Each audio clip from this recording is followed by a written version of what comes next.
Okay, good evening, everyone, and we welcome back to another Parsha Shir, and we're holding over here in PARSHAS VAYIGAsh. I think that everybody is well aware that of all of the dramatic Parshas that we have in the Torah, Vayigash probably is the most dramatic for many, many levels and many reasons. Perhaps the greatest of all the reasons is when Yosef finally, after all is said and done, with the whole charade, comes down and he reveals himself. Ani Yosef, I am Yosef, and the brothers, Bahala, their tremendous bewilderment and their shame that they feel at that moment when Yosef reveals himself. But there's something that is quite astounding, and there's a quality of Yosef at Tzaddik which is quite incredible, which happens just a second before he's about to reveal himself. We know that the Shiftei Kol, the tribes that come back, they are being led right now by Yehuda, who's going toe for toe, so to speak, with Yosef at Tzaddik. Everything that Yosef says, he has something to respond. Everything that Yehuda says, Yosef responds, and they are holding at a dead standoff right now. They're at a standoff right now, and Yehuda is playing on the emotions and he's playing on the intellect of Yosef, and he wants to get the story straight over what is going on. Everything that Yosef has done to them makes no sense to him. He played with them, he criticized them, he tricked them, he put them into prison, he takes Benjamin, he asks all these bizarre questions. You have a father? Are there more children? Where's everybody? Oh, you have a younger brother, bring him down also. I'm not going to be able to release him, you bring him down. So Yehuda is going toe for toe with Yosef right now, and he's trying to get Yosef to break, that you should at least tell us what's going on over here. And finally, Yosef gets to the breaking point, and he is seconds away from just letting the dam go free and just letting loose the stream of emotions.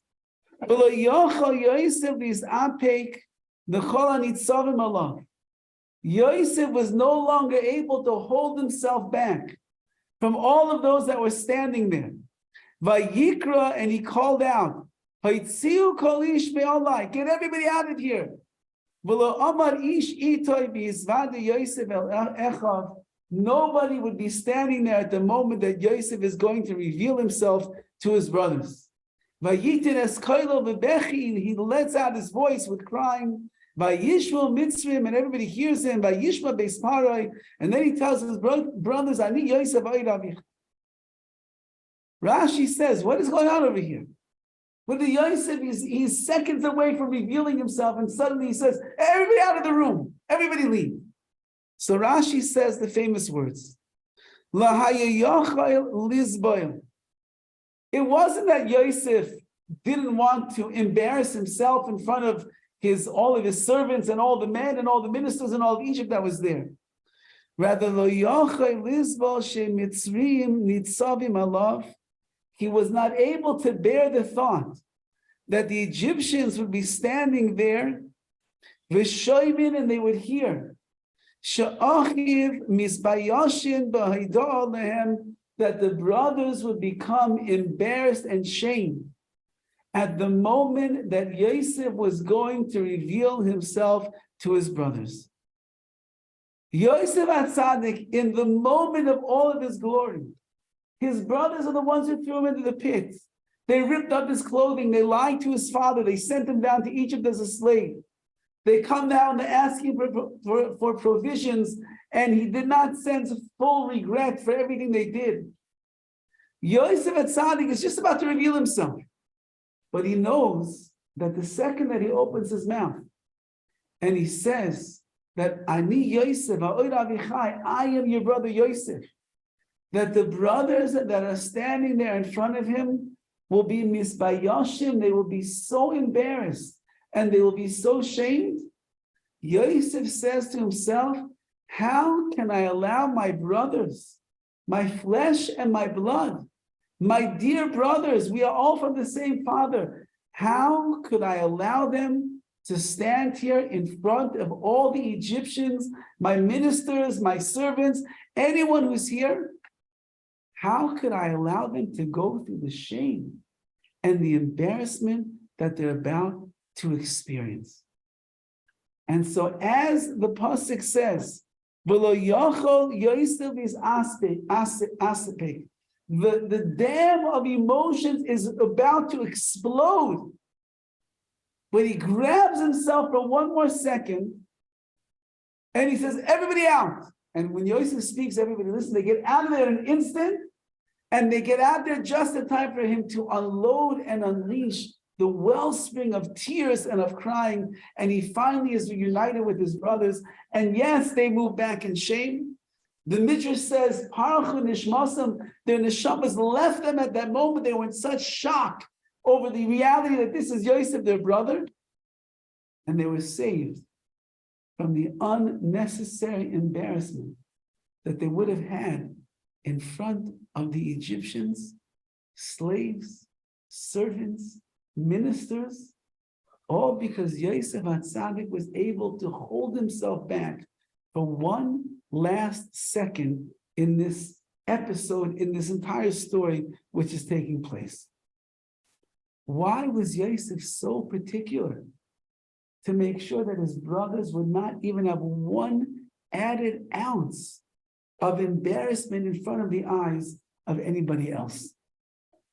We know that if we go back in the Torah, just a couple of weeks ago in the Parsha with Yehuda and Tamar, so the Torah tells us over there a very bizarre episode.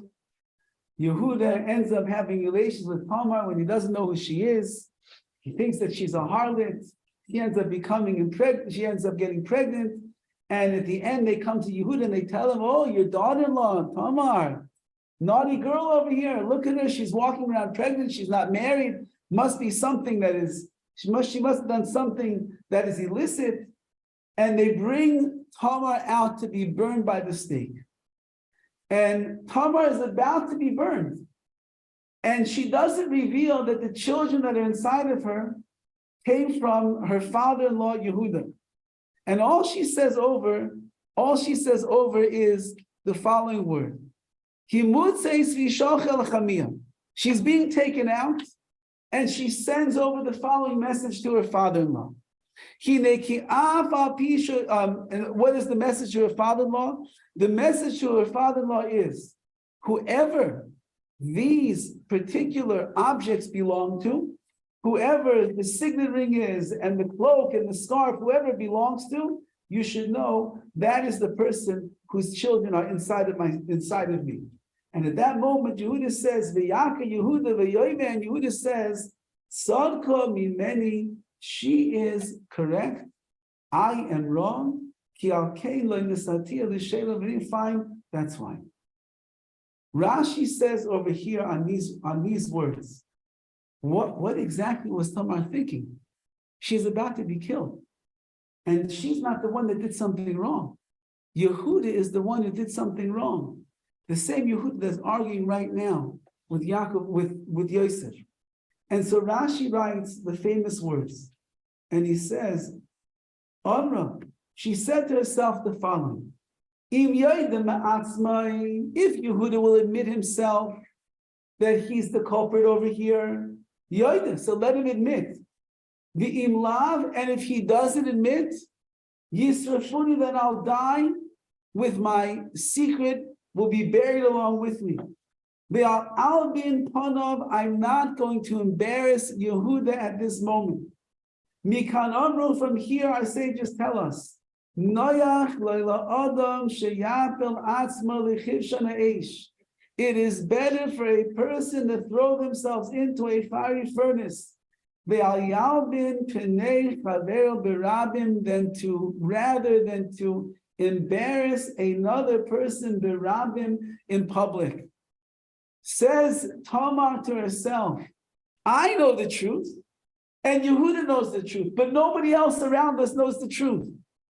And if I open my mouth right now and I tell them what the story is, so Yehuda is going to be in shame. Well, what's my choice? Either get killed, or I will tell over the story so that Yehuda will end up being shamed and I'll be saved. And she said to herself, I'll just give him a chance. if he follows my lead and he's humble enough to admit that he is the one who did what he did, then I'll be rescued, I'll be saved.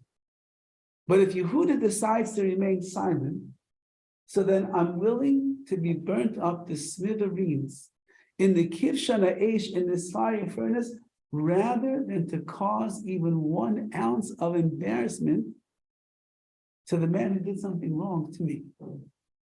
From here, our sages learn that it is better for one to give up their life than to cause shame and busha and embarrassment to anyone else. Now, the Gemara says elsewhere, along these same lines, the Gemara says in Bava Metzia the following: anyone who embarrasses their friends publicly, it is as if you have killed the person. You embarrass another person in public, it is as if you have spilled their blood. It says the Gemara, you're saying very good. Why the chazina? Because the chazina, we see what happens when you embarrass a person. The alzel sumka, the red coloring of their face leaves them. The aseh chavora, and white ends up coming in its place. We think a person gets embarrassed, they turn red. Says the Gemara, they don't turn red. The red of life that's inside of them leaves them, and their face turns white in shame. Says the Maharal on these words, what is the pshat that if you embarrass another person, you're a reitzech, you're a killer, you're a murderer, you killed the person? Somebody who embarrasses another person, it's as if you are extinguishing the light that is in the face of that person. Like when you extinguish a flame. And we know that it says in the pasuk, Nishmas Adam Ner Elokim, Ner Hashem.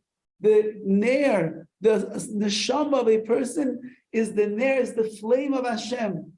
And panim, the face, is the panim, is the inner essence of the person, the neshama of the person. So that's what it means over here. You are spilling the blood of that person. Why? Because they are Tselem Elokim. They created the image of God. And he says, this idea of the Tselem Elokim is an inyan niflamoid. It's a very wondrous thing. It's the tzura, it's the image of the person on your face is Tselem Elokim.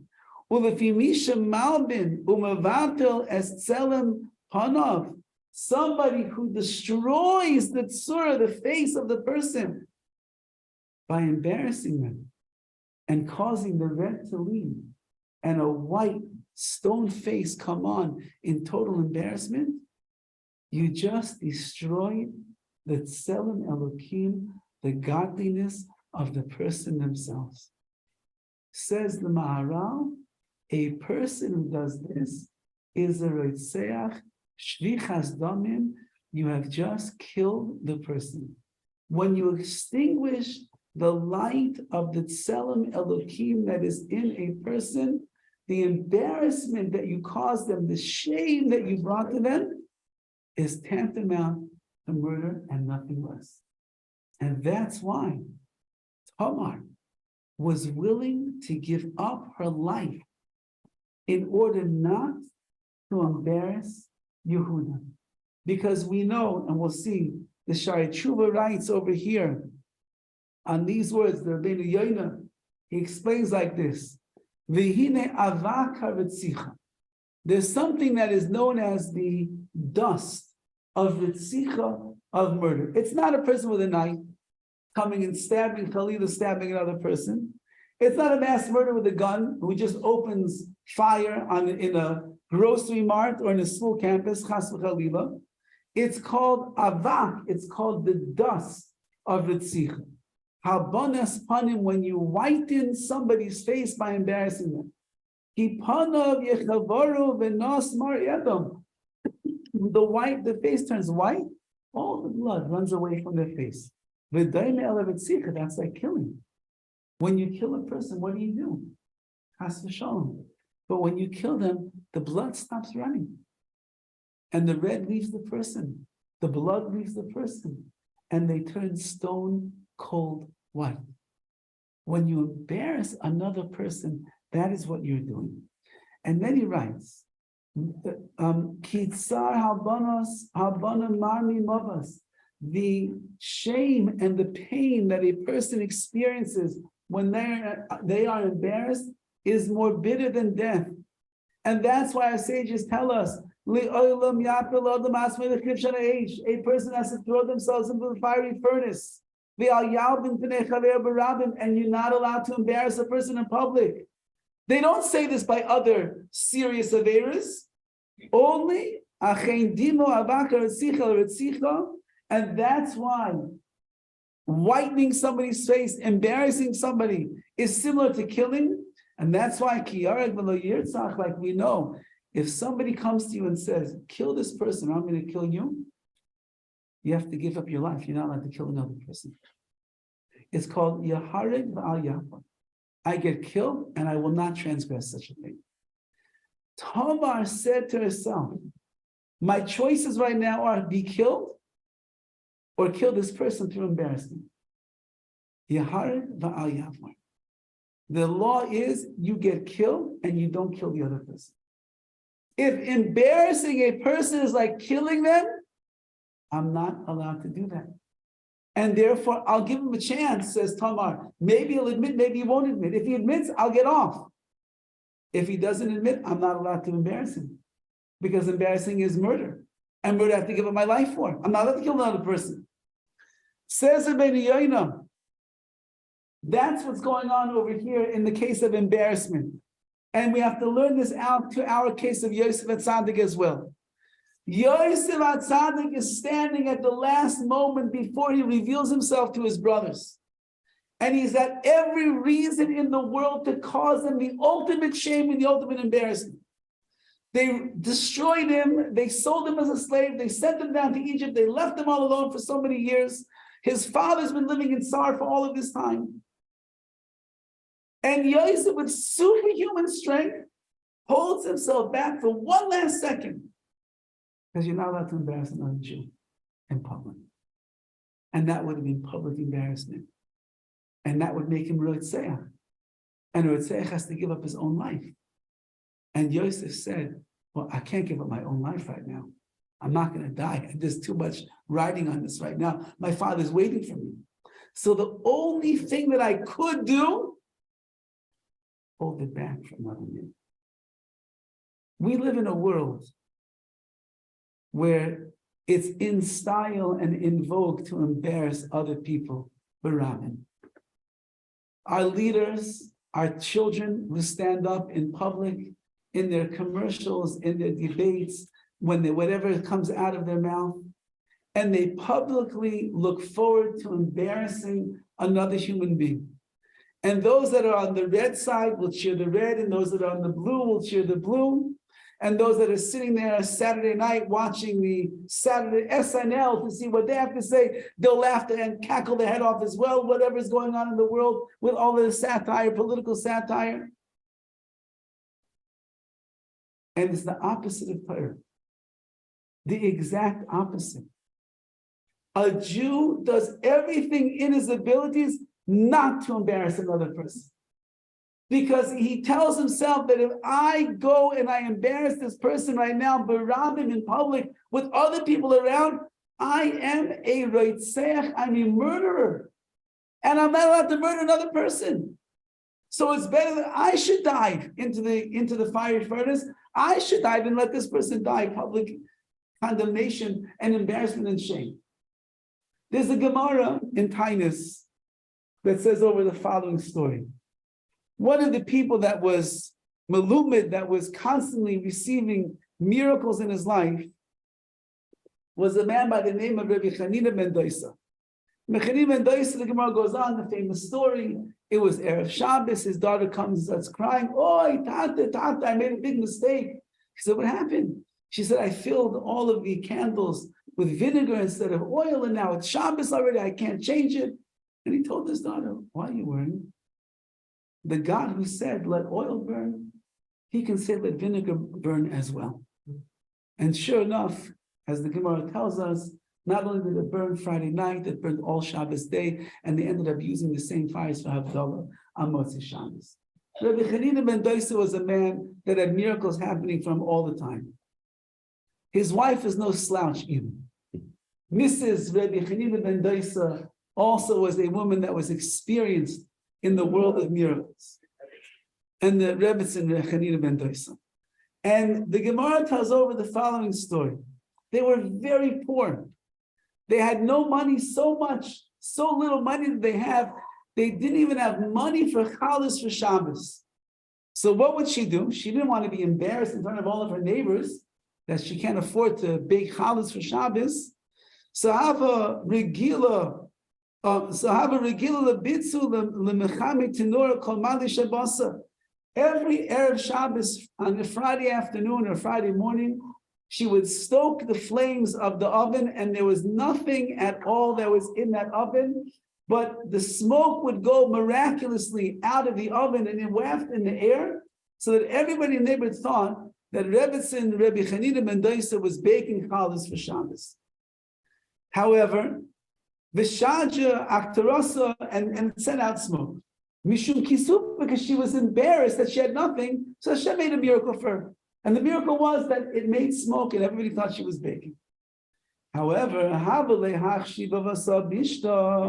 she had a very wicked neighbor who lived near her. Amra, and this woman said to herself, I know they don't have any money. She can't be baking any challah in her oven. It's impossible. She has no money. So what's going on over here?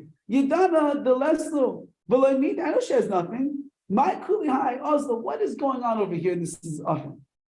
So v'tarfa abava. So she went to the house and she went to open up the oven. She wanted to embarrass the Rebbetzin to show her, you think you're making such a thing over here? There's nothing at all inside of your oven. So v'ayol indurna isavila nisa. She went up to the oven. She opens it up to see that there's nothing inside. Is Avid lo Nisa, Kodesh Baruch Hu made a nace, a miracle. The Chazer, the Tenora, Molei Lachma. Lo and behold, the entire oven was filled with loaves of bread.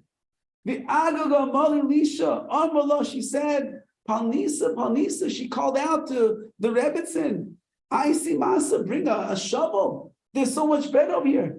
She said, where do you think I was going? Of course I was going to get a shovel.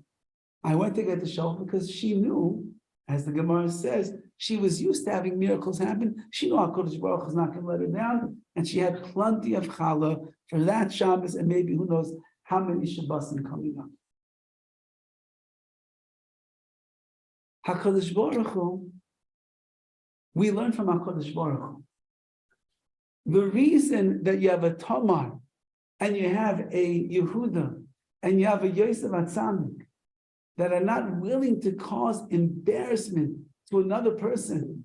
Ad kedei kach, so much so they're willing to throw themselves in to the fire furnace and die. HaKadosh Baruch Hu over here shows us the same exact thing. You have a woman, she's tzadekis, she has no money. The neighbor's coming to make problems. She wants to uncover the charade that Rebbetzin Chanina ben Doisa is playing over here, that she lights her oven every single Erev Shabbos to try to prove to the neighbor that she's baking something, just to save her own embarrassment. So when the neighbor comes along and she opens up the oven, HaKadosh Baruch Hu makes a nace, makes a miracle to save the embarrassment of Rebbetzin Chanina ben Doisa. And he fills up the entire oven with loaves of bread. There's plenty of challah to go around. HaKadosh Baruch Hu does not want a Jew to be embarrassed here in this world, so much so he'll make nisim, he'll make miracles in order to make sure that their shame and their embarrassment is not felt here in this world. If HaKadosh Baruch Hu is willing to go through those lengths to make miracles, so then that's what Chazal are telling us over here, that it's better that you will throw yourself into the fiery furnace rather than embarrass another person berabim in public. And Yosef HaTzadik, who lived his whole life according to what it says in the Torah, who lived his whole life even in Mitzrayim, even though that he could have been in pain, even though that he could have, in our generation, we say, Yosef, he must be traumatized Jews, what he had to go through in his life. There's no trauma in the life of Yosef HaTzadik. Yosef HaTzadik, on the other hand, turns around and he says, what, you think I'm upset with you? You didn't do anything to me. You're just pawns in the game of life over here. HaKadosh Baruch Hu used you to get me down to Mitzrayim. HaKadosh Baruch Hu wanted me in Egypt. HaKadosh Baruch Hu wanted me to go through everything that I went through. HaKadosh Baruch Hu wanted me to be here to be able to save the entire world and the region over here from the hunger and the famine that will go on. It's not you. It's all HaKadosh Baruch Hu. So I'm going to embarrass you right now in front of somebody else? Chas v'shalom, said Yosef HaTzadik, I can't do such a thing. My integrity as a frum Jew doesn't allow me to embarrass you. Even though you did so many terrible things, anyway, it's not you. And therefore, with super Herculean strength over here, in the final moments before he reveals himself, Yosef grabs hold of himself and he says, everybody out. Every last person had to exit. And when the door slammed behind him, that's when he says, I can't hold it anymore. And he lets out his final cry. And he says, Ani Yosef. And he is Yosef. His brother saw, that's Yosef. After 17 years in the house of Paro, 17 years after being thrown in a pit, being sold as a slave, this is the Yosef who at the last minute won't embarrass us. This was beyond bewilderment for the brothers. They couldn't even talk. Parchu nishmasam, like the Midrash says, their neshamas left them at that minute. They were in such shock and in such shame at that particular second in their life. And as we said, we're living in a world which is the opposite of all of this. And that's why it's not a wise decision to watch the news too much. And it's not a wise decision to watch too many movies and too much television, because all of those things, they breed, they live off of shaming and embarrassing another person. Every single comedian that gets up there by the mic, on the improv, his whole success is how much he can embarrass another person that's sitting in the audience, how much he can make fun of them, how much he can degrade them, how much he can put them down. And everybody's sitting in the crowd and they're rolling and rolling and rolling at somebody else's expense. Chalila. The Torah says we're much greater than that. We're people that understand, like the Maral says, everybody is created b'tselem Elokim. And the glory and the essence of a person is only because we have the godliness that is inside of us. When you shech a person, you get rid of the Tselem Elokim. When you shame them and you embarrass them, you get rid of the Tselem Elokim. I remember years ago when I was giving one of the women's shiur on a Sunday morning, I ended up telling an embarrassing story about one of my children in that particular shiur. And I don't know how it is, my son got his hands on the recorder and he ended up listening to the shiur that I gave over. I didn't mention him by name, but maybe by the story, it's obvious which one of my sons I was talking about. He said, Tati, you embarrassed me in your shiur. How could you say such a thing? I said, no, nobody knew I'm talking about it. And so, Tati, you said over the story, everybody will know, they'll figure out that it's me. So no one's going to figure it out. We can't embarrass a friend. We can't embarrass a spouse. We cannot embarrass a child. We cannot embarrass a teacher. We cannot embarrass a Rebbe. We cannot embarrass a Rav. We cannot embarrass the person in the store who's helping us find what it is that we need. You can't embarrass. Because when you embarrass you're a murder, you're killing a person. You're causing the red of their face to become whitened, and you're causing all of that to leave.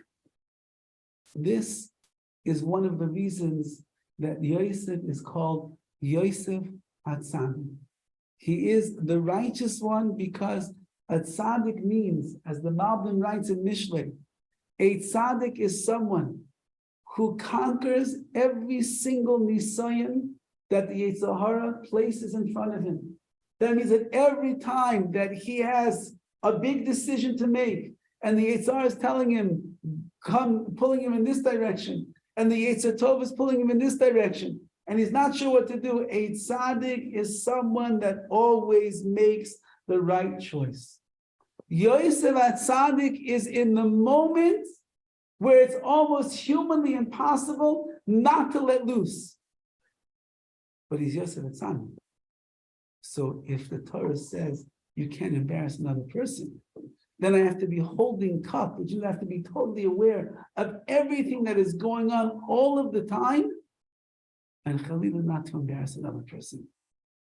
There is a very beautiful Maisa, and by Pesach Kron just published a new storybook. I thought maybe we'd get a story in there from the snowstorm in Tarzana when he came for that Shabbaton. I told him I even had such a good title, Snowstorm in Tarzana, when he got snowed in New York, and he finally was able to work out all of his flights, and he came in the middle of the night and gave a shir in the Blinder's house. When he was supposed to give the shir to the whole community, it was canceled, but he still gave the shir like at 12, 1 o'clock in the morning in the Blinder's house. And that's the next book. Yetz Hashem will be in Ezra Hashem. But the first story in the book that he has it became somewhat of a famous story. So if you heard it already, you'll hear it again. These are the kind of stories that it's worthwhile to chaza over to review and hear the story again and again, just that these ideas should go into our head. And he tells over the story of the Wagner family from Harnof, Rav Hillel and Henny Wagner. Now, every single year in the summertime, they would make a very special family vacation with their children. They would have 7 children, and they would go and they would plan for weeks on end, the father and the mother, exactly what they're going to do. They didn't have a car, so they would rent a minivan. That cost money in and of itself. Staying in wherever hotels or hostels, it would cost money in itself. All the food, all the recreation, all the entertainment, everything cost money. They were not a family with extra funds. So they would sit down with all the children before they were about to go on this excursion, on the vacation, and they would go through the entire itinerary. They would show them everything they're going to do. They would explain to them that it's a costly vacation, so there's not extra money to stop over here and get sodas here and stop over here and go to a restaurant over here. We don't have that, but we're going to use every penny that we have to make it the most exciting summer vacation ever. And so sure enough, the kids were pumped up and they're looking forward to this for weeks. So that summer, they would drive to Tiberia, and they would take a boat ride in the Kinneret, and then they would take a jeeping in one of the mountain areas in northern Israel, and they were very excited. So on their way up north, they stopped at a promenade along the Netanya coastline, and they had a picnic lunch, which they had packed up and they brought themselves, and they were enjoying themselves wonderfully. They were out there by the Mediterranean Sea, and after the meal was over, so the father, Hillel, and one of the sons, Zevi, who was an 8-year-old son, had to use the facilities, had to use the restroom. So they're looking around where they are, there's no public restroom. So they see a kosher restaurant, Svat Hayam. That's the name of the restaurant, Svat Yam. Now they're not paying customers, and really, shouldn't go whatever, but there was no place to go to the restaurant besides here. So they go inside, and they're very kind and cordial. They say to the woman, the waitress who meets them at the door, Yafit, excuse me, sorry to bother you, we couldn't find the restroom around. Would it be possible if we use the restroom in your restaurant? So Yafit looks around. She says, okay, go ahead, use the restroom, go ahead. So Hillel and the son go to the restroom, and as they're leaving, the head waiter, an Israeli fellow by the name of Rafi, sees this religious man and his son walking out of the restroom and walking towards the front door. And he begins screaming at them. And he tells them, you religious people, you're all the same. You take advantage, you come into a restaurant, you use the bathroom, it's not a public bathroom. You use the bathroom, you don't pay a penny, you go out of here. You're all the same, you religious people. And suddenly the entire restaurant gets silent. And everyone's watching this Israeli waiter giving a scolding to Hillel and his son. And Hillel says, I don't know why you're screaming. We're paying customers. We're about to sit down for a meal. So Rabbi says, oh, really? He says, yes, as a matter of fact, my entire family's coming in for the meal as well. Well, how many people are you? Oh, we're 9 altogether. Oh, okay, I'm so sorry. And he calls over the waiters and they start getting the tables together. Takes quite a few tables to get all 9, to sit all 9. And he tells his son, Hillel, he tells his son Zevi, run to the car, tell mommy and the kinderlach to come inside. We're going to eat lunch over here. So the kids come running in. What? Is Tati's taking us to a restaurant? We never went to a restaurant. The kids walk in, they're like, they don't know what's going on. What is a restaurant? They don't even know what it's like. They sit down and the parents begin explaining to them. This is the purity of the children of Yerushalayim. The parents have to begin explaining to the children what a restaurant is. It's a place. It's kind of like a kitchen, but you have to pay for it. Here's a menu. What's a menu, Tanti? It has all the different things that you can choose. So I'll tell you what, everybody can choose one main dish and one drink. And they're looking at it and the prices are, whoa, that's very expensive for a hamburger. That's very expensive. And the father says, don't worry, order what you want. And the kids are thinking to themselves, does that mean we won't be able to go on the boat? We won't be able to go to the Jeep. They say, don't worry, we'll be able to do everything. And so the family orders. And everybody orders a main dish and everybody orders a drink. And this beautiful family of 9 sits at the table and they eat and they enjoy themselves. And the kids are like in dreamland. Even just watching their parents sitting in a restaurant was an oddity to them. Even that they're just enjoying. It's part of the vacation. And the meal is over and they clear off the table. And suddenly about 8 waiters come from behind, from the kitchen. And each one is carrying a plate of ice cream with sparkler candles. And they put a plate of ice cream down in front of each one of the kids and the parents. And Hillel looks at the waiter and he says, there must be something wrong over here. We only ordered a main dish and a drink. We didn't order any ice cream. And suddenly the manager, the owner of the restaurant, Amram, comes over. And he says to Hillel the following. He says, after you sat down at the table, he said, the waitress, Yafit, went into the back and she began crying. Why was she crying? Because she realized that you understood that she should not have let you use the bathroom. And she knew that if you would tell the waiter at that moment that she's the one that let you in, and you were just doing what you were told that you could do, you weren't doing anything wrong, you realize she's going to get in big trouble. She's probably going to get fired. And the shame and the embarrassment is going to be unbelievable. So what did you do? You changed the whole story, and you brought your entire family inside of here, and you sat down to have a meal for 9 children. He said she was sitting in the back and she's crying. And one of the waiters said to Yafit, why are you crying? She said, because this man, I don't believe what this man did. He just saved my job.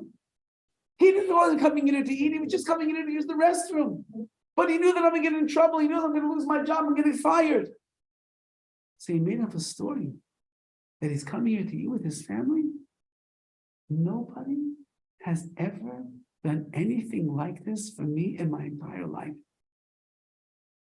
She told one waiter, that waiter told another waiter, and they told me. We don't see clients like you every day. This ice cream is for you and your amazing family. for what you taught us today. And the kids enjoy every single lick of that ice cream. And at the end, when Hilla asks for the bill, there is a nice little paper in a plastic sheet. And it says 50% off any time that you come to Sfat Yam restaurant. So Hilla looks at Amram and he says, that's so kind of you for the next time that we come here. But what about the bill for today? And Amram looks at him and he says, we only give bills to human beings. We don't give bills to malachim, to angels. Today, it's on the house. Say Chazal that you have to do everything which is in your abilities to make sure that you don't embarrass another person. So much so, you're willing to give up your life not to cause that person any shame.